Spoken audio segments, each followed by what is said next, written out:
Dobro jutro. Ako ste krenuli ka nekoj od čekaonica u ambulanti za overenu zdravstvenu knjižicu, ne morate da se brinete ukoliko pripadate jednoj od sledećih grupa. Deca, trudnice, porodilje, građani koji su ostali bez posla i oni čiji poslodavci redovno uplaćuju doprinose.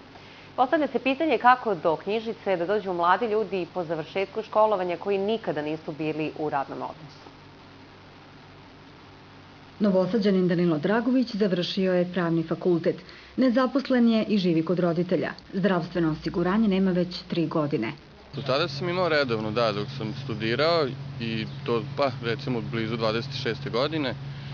Kako sam prestao, tako je mi prestala i zdravstvena zaštita i od tada nisam uspeo da napravim. Osim kad sam išao, naravno, morao sam da plaćam, a sve je izuzetno skupo. Bilo kakva pregled ili bilo kakva potvrda i raznorazne participacije, tako da samo ukoliko su mi financije dozvoljavale, onda sam išao kod lekara, inače ne.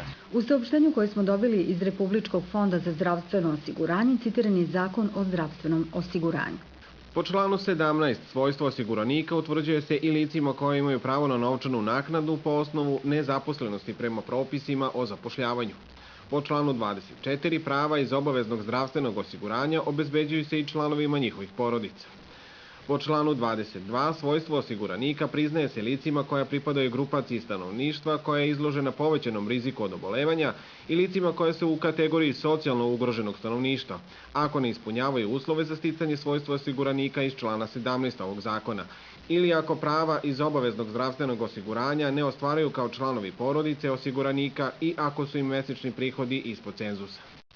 O mogućnosti ostvarenja prava na zdravstveno osiguranje u slučaju kada je građanin poput našeg sagovornika nakon završenog školovanja bez posla i živi kod roditelja razgovarali smo i sa pokrajinskom ombudsmankom.